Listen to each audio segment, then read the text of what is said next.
Welcome back to Community Comment here on your hometown station, 95.3 WBEV, powered by Daily Dodge. Amy Hudson in the Summerland Furniture Studio and the Daily Dodge TV studio, where we are streaming live at dailydodge.com. So when you go there, you can easily click on the Daily Dodge TV tab. Poof, just like that, magic. The stream will be there for you. And you can also subscribe to the Daily Dodge TV channel on YouTube. And when you do that, please take just a couple of seconds and please click on the notifications icon. That way you're always in the know to all the fun things happening in the Daily Dodge TV studios. And there's always fun things happening in the Daily Dodge TV studios. And if you are streaming live right now, you see all these beautiful people with me here in the Daily Dodge TV studio. I really love it when our friends from Dodge County Center for the Arts come to visit us. Here with us today, we have Craig Caston, Amy McPherson is with us, and really looking forward to getting to know and introducing an artist to Jim Murphy. We're going to hear about Jim's opening night, his opening reception from this past Saturday, and focus on this beautiful artwork that you have a chance to see at Dodge County Center for the Arts, Sunrise on the Lake. So thank you all for being here with us today. We really do appreciate it. There's always so much happening at Dodge County Center for the Arts, and I cannot wait to launch into your story, Jim, because it is so interesting, and I think you have one of your biggest fans sitting on the other side of you, Amy McPherson. Really, for real, yeah. I love her because she's so passionate and so honest about what they have, happening at Dodge County Center for the Arts, and especially their exhibits. And you have such a different approach to what you have for us to enjoy. So we'll launch into all of that very soon. But I want to talk about Watercolor Wednesday because it's a holiday week. So things are kind of crazy during holiday weeks. Who's seeing fireworks? Amy, I learned off air that you've already seen some. That's how much of a go-getter she is. I got that to do. I'm checking it off the list. I got it done early. Must get going. I will be in Columbus. They always have their big 4th of July parade. Yeah. So we'll stick around for the fireworks. What about you two gentlemen? Are you taking the grandkids anywhere? I'm not sure yet. They're staying overnight tonight, Maisel and Grayson, or tomorrow night, Maisel and Grayson. We're staying over there, and then taking them back on Wednesday, and then doing some things there. So you never know. You never know. Yeah, they saw fireworks last night, so they probably aren't interested. They're gonna work past Love all those fireworks. What about for you, Jim? Any I think fireworks? We're just going to sit on along the lake and hopefully see some local ones across the lake. That sounds You relaxing. probably will. Yeah, we did last year, so. Yeah. We can see the ones at the racetrack from our house. So Oh, that's really nice. So we just sit out on the front porch. So Watercolor Wednesday happening because Yep. that's before the 4th of July holiday. Right. Anything different with your hours or anything other than business as usual happening? Yes. Watercolor Wednesday is coming up. I talked to Lisa on Sunday. And she's really excited about it. It's been growing in popularity. The actual Wednesday Ask an Artist series that Amy and Lisa had helped pioneer has been taken off. A lot of times on a Wednesday, we have a bunch of artists just come in and they sit around, talk about art and things like that. So people are welcome to sit in. But the actual Watercolor Wednesday is this Wednesday from 1 to 4:30, I believe, and it's great. And that's been growing too. In fact, she asked me to set up a couple extra tables this week so we could have more thing. And then we'll be closed, obviously, July 4th because it's the 4th of July, and it's really hard, and it seems kind of weird that you'd be closed because it's just an art center. It's not, but it's good. It's not just an art center, Craig But I mean, it's Cassidy. not like- Amy, did you hear him? It's not like Give him but a it's not like little a retail tap store. on the shoulder. And Amy needs some time off too. I'll probably be there. But with Watercolor Wednesdays, it's free. You come. Lisa's there. She has paper. She has her brushes. You watch Lisa paint. She does demonstrations. You do stuff along with her. If you do want to buy certain things like bookmarks or different things to paint on, or she'll help you with those things, it's inexpensive, and you can buy those and take those home with you. But it's a lot of artists that are currently working on their own things. They just want to come and work, so they just bring their things and work because it's really the energy of working with a group of artists is really fun. I mean, it's just everyone challenges everyone else or sees different techniques and different things. But Lisa is our watercolor artist in the gallery, and she'll be demonstrating and teaching different techniques. Nice. Yeah, it was great. And then we started a coloring contest for July. We just finished up with flamingos, so we have the next. You one have is flamingos? fireworks. Did he That say? was That was Flamingos? that was last How did I week. miss the I don't flamingos? know. My Did you miss daughter it? Ruby loves flamingos. I'll send you one. Okay, so check this out on Daily Dodge TV. It is fireworks, and I love the little cityscape Yep. skyline that you have there. What happens to these after people color them in, Craig? We have a Up contest. and a judging. Yep, we judge. We put them up for the whole month, and then we judge them. And we're very judgy. But, put them up, we judge them. We have children anywhere from, like 2 to 48, Yeah. everyone participates. And there's no age limits. No, you don't have to be a member of the art center. You don't have to just come on down and do that. Or you can get a contest entry form online. The only rule is you have to bring it to the art center. You can't just mail it in or scan it and send it because we'll give prizes out, and then we have just some prizes that we find that are art based, and then also a gift certificate from Quick Trip for all for the 6th place winners, the first 3, and then the honorable mentions. That's really nice.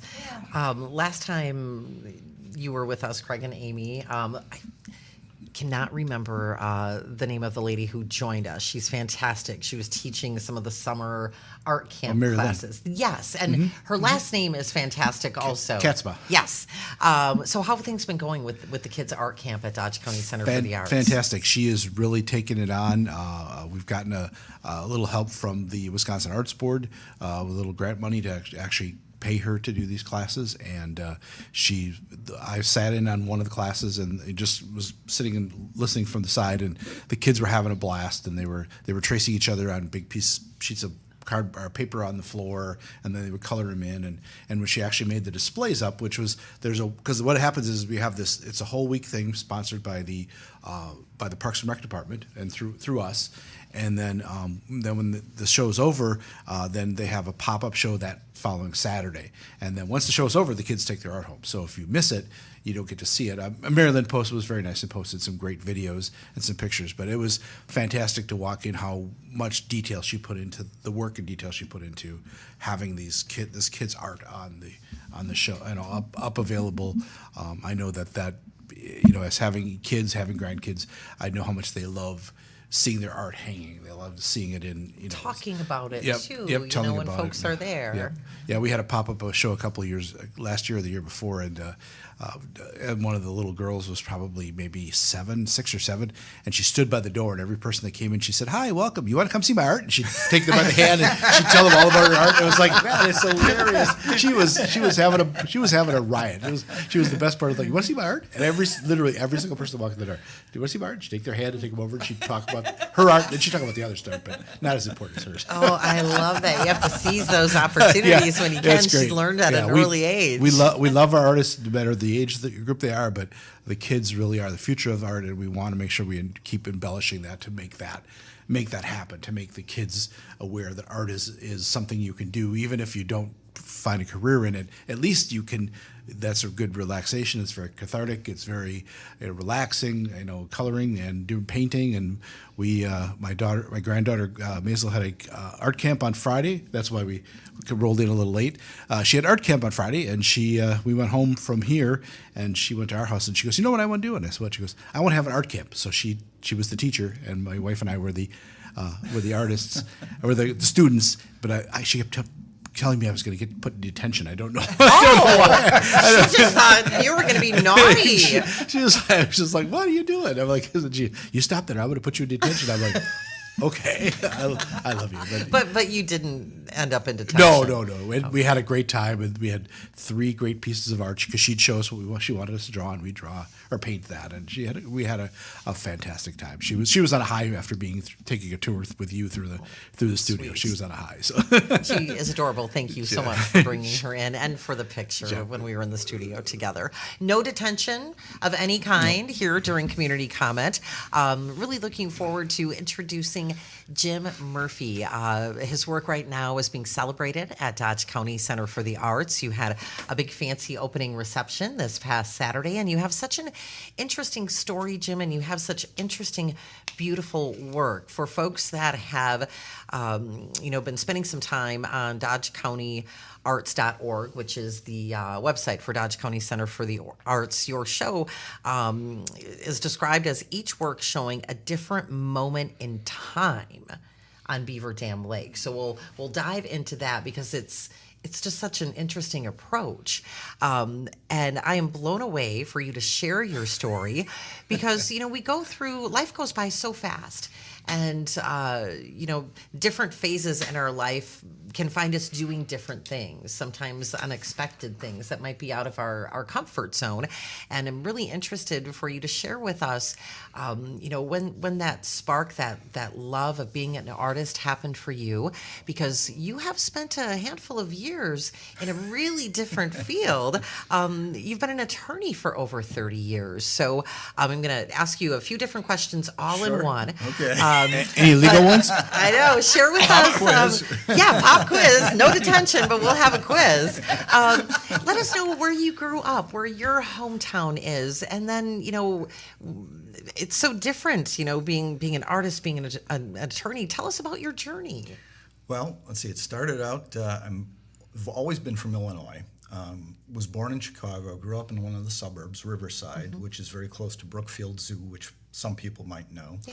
Then moved out near the Quad Cities, Geneseo, Illinois, which is when my dad retired. We moved to a farm that had been in the family since the 1850s. Oh wow. Then went to school in Galesburg, Illinois, Knox College, which is one of the places where the Lincoln Douglas debates were. Then moved to Chicago, was in sales for a little while. Then decided What were you selling? What kind of sales? I was selling pagers. Now, Oh my goodness. back- That dates us all. that answers it. So before cell phones, people had pagers so that somebody could page them so that they could then go find a phone booth to go call them back to the office. And then the updated pager it actually had numerals on it so it could tell you what telephone call, or if it was 911 and it's an emergency, call right away. And then eventually I was there for about a year and a half and decided, all right, I want to use my brain a little bit more. So I decided to go to law school. Okay, And it's a big then, decision. Yeah. And then I've been practicing law for 37 years now in mostly litigation, but all different types of litigation. I represent a lot of municipalities. I've represented individuals. I've represented corporations. I've represented things from, I said I've had two cases dealing with the quality of stones. One was diamonds and one was limestone. Oh my goodness, very So- different. So that's sort of different. I've been involved in tax issues. I've done wrongful death cases. I've done personal injury cases. I've done corporate dissolution cases, partnership breakups, just pretty much about everything that sort of could be thrown at me. Yeah, that's a lot of variety. Definitely keeps things interesting for sure. And some of it's visual, some of it, it's even visual in terms of how to present something to a jury. Or if I get stuck, sometimes I go, I got to draw this out. So, and just sort of put things. So I've always been somewhat visual in terms of my thinking and what I've liked. When did you first pick up a paintbrush or realize that you Craig likes to say we're all artists because we shouldn't be intimidated. But when did you first start being creative? Well, I know in grade school, because my parents had this up for quite a while. It was a tree that I did in, I don't know, it was probably maybe third grade, looking out the window, and it was snowing, but it also had one of those little toy parachute guys, and he was stuck in the tree. So I put that in the tree, and then splattered white as the snow going over it too. So I know at least since then, there have love been that. sort of ups and downs in terms of when I was in college, I took some art classes. Sort of did that toward the end of my college career. Probably would have double majored had I been there another year. But then after college, then I took some courses at the Art Institute on weekends and then the Evanston Art Center. And so, but then once I had kids, I sort of put the oils away for about, 18, 20 years. Yeah, you get kind of busy as a Sort parent. of. Well, and also it's when it gets messy. I mean, Yeah. oils are some things that you don't want kids going into. So put that away, and then one day I was out on the porch, and it's like, it's time to get a canvas out and the oil paints and try not this just again. any canvas. His canvases are huge. What is the size of your pieces? Right now, the pieces at Dodge County are 4 feet by 5 feet. Wow. So, beautiful. so the other thing Absolutely is, beautiful. you know, right now it seems like we're so used to looking at things on our iPhones or computer screens. I really hope that people can stop in, take a look at them, because you really do get an idea of scale and a different sort of vision of it. Right. And I know that from, not from my own, but I went to the Art Institute one time, and there was a exhibit about Andy Warhol. Oh, And wow. if people have seen his Mao painting, it's like 15, 20 feet tall. Oh my goodness. It gives an entirely different perspective on it.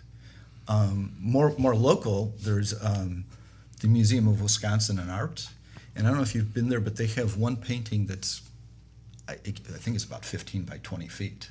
Is this is not over in West Bend, is Yes. it? Oh, yes. okay, so I've And been it's- in that and museum. And it is, Yeah. it is sort of an epic. I sort can't of believe thing. I can't picture that right now. But I mean, those are the kinds of things that, to appreciate some art, sometimes to see it the actual scale is very different. Well, and that big, that size, when you were talking about Warhol, that without me being in front of it makes me feel like I'm absorbed into it, you know, because there is something about that scale.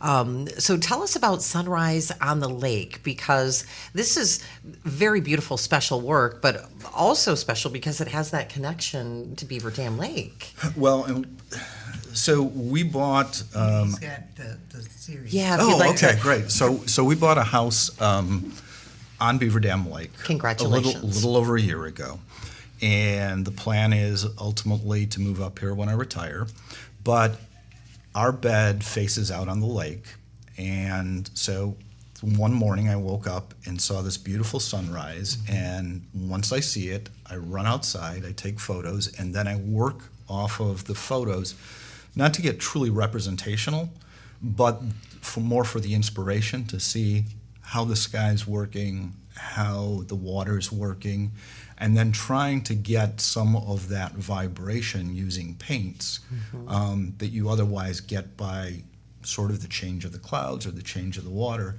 But because paintings are two-dimensional and don't move, trying to get movement visually just in the types of colors and layering of paints. So that's what I'm trying to do. Whether I accomplish that or not, I don't know. So I know what's showing up right now is that sort of the process of how it goes from a blank canvas to the final product. And being on the easels also gives some idea of what the scale of the paintings are too. Yeah, definitely want folks to check out the stream at dailydodge.com and also our YouTube channel, Daily Dodge TV. We have artist Jim Murphy with us this morning, who currently has his work on exhibit at the Dodge County Center for the Arts. And Amy and Craig, have you ever seen an artist that has done anything reminiscent of what Jim is doing? It just, to me, it feels so unique, but you guys are on the inside of the art world. Well, I think it's absolutely beautiful, and the thing is, he does do it with oils, and oils are so hard to get, those nice colors and those, that feeling, and it's The nuances, and yeah. they're jeweled, they're just beautiful, and the size of them, like you were talking about, just takes your breath away. And he, it's not just accomplishing one, but there's 6 in this series, and they're so beautiful. Wow. Every single one of them, you really need to come take a look. Yeah. When you first started this series, I can see you taking your pictures and then getting all set up.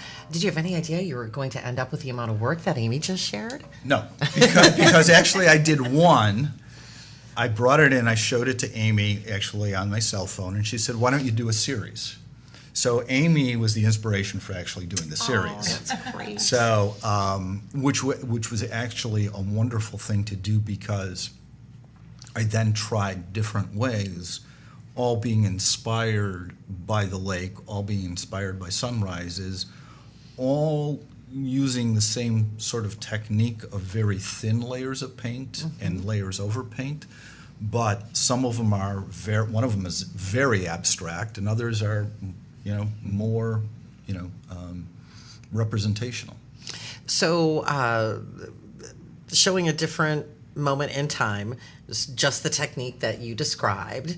Are they all? I've not seen them. So. Here, you gotta My- go here. Oh my gosh, I'm too busy looking at you guys. When Amy says here, she's pointing at this. Oh my gosh, look at that. Okay, so what are we seeing on screen right now, Jim? That's absolutely That's stunning. one of the brightest This ones. is Wow. the brightest one. It's sort of the bluest one. And again, this is sort of, like I said, some of them are more representational, some are more abstract. This is sort of in the middle of them, I'd say.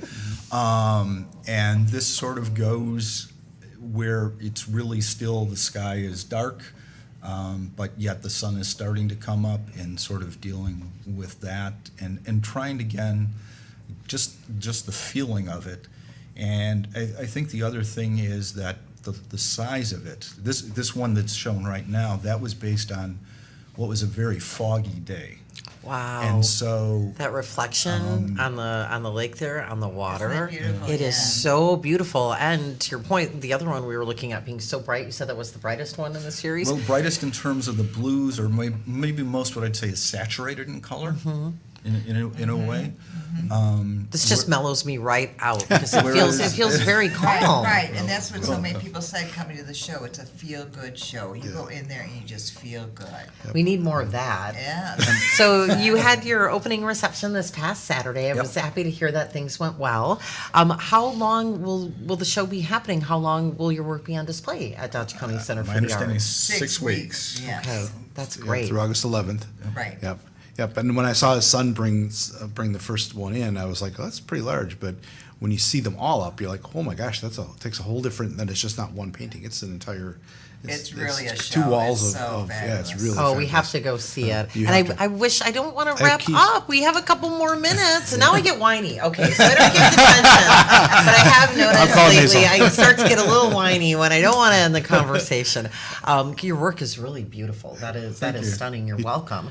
And knowing that inspiration from this beautiful work that we'll be enjoying at Dodge County Center for the Arts, right on Beaver Dam Lake, makes it even extra special. Right, and I just want to say they are for sale, and he's very, very reasonable. In the city, it'd be 4 times this amount. So anyways, they're very reasonable, they're for sale. And he also does commissions if people would like something from their view on the lake. And it doesn't matter, it doesn't have to be Beaver Dam Lake, but if you have a view and you would like a nice piece in your house, he's willing to do personalized pieces for everybody too. She's fantastic. And She's, she is. she's she working is. it for you. And by the way, I haven't done commissions yet, but I'm willing to do it. So I'm trying. Amy's pre-selling. Amy's pre-selling. So, You yeah. gotta lay the groundwork, take the opportunity. But I've told her when I'm you willing to can. do that. So, but no, she's a great supporter. Absolutely. She's embarrassing. Anything else you would like to share, Jim? I know our time goes by so quickly, and you're not quite ready to completely retire yet. You did share that with us off air before we came down to Right. the studio. And I suspect even when I do retire, I won't be fully retired. I'll be doing part law, part more painting. A little less law and a little more painting is what I expect, and then we'll see where it goes. That sounds like a song. Mm-hmm. The less law, a little more painting. Well, it sounds like a little dance. It does. I'm picturing Elvis right now from the comeback special. Craig, Amy, anything you would like to share before we We're- wrap up? I do want to share that on the 25th, we are having a meeting at 6 o'clock at the gallery. This is for plein air painters. We're starting a group, and we're going to meet, and Mary Novak and Betsy Lambert are going to be hosting the meeting. They're going to be running it, and it's going to be something that everyone, you're going to pick a subject and you go do it, and you come back the next month, everyone shares what they did in their outside paintings. And it's going to be ongoing until next year at the Peony Art Festival. They have a series of outside paintings during the whole time, and then that's going to be included in our judging for next year. Oh, fun. But they're starting a group, and everyone is welcome. It's free. So the 25th of July at 6 o'clock. Excellent. Everybody get that date on your calendar. Jim Murphy, thank you so much for being with us today and sharing your beautiful artwork with us here. Thanks for in having me. Beaver Dam. Always keep in touch. I know Amy and Craig are really great about making sure that we have those conversations and create the awareness that we want to regarding art in Dodge County here at Dodge County Center for the Arts. And again, we want to make sure folks know that your show, Sunrise on the Lake, will be running through August 11th. I love that it's referred to as Brilliant Works. How do you feel? Does that stop you when you Brilliant Works? Like, that's It wasn't my fantastic.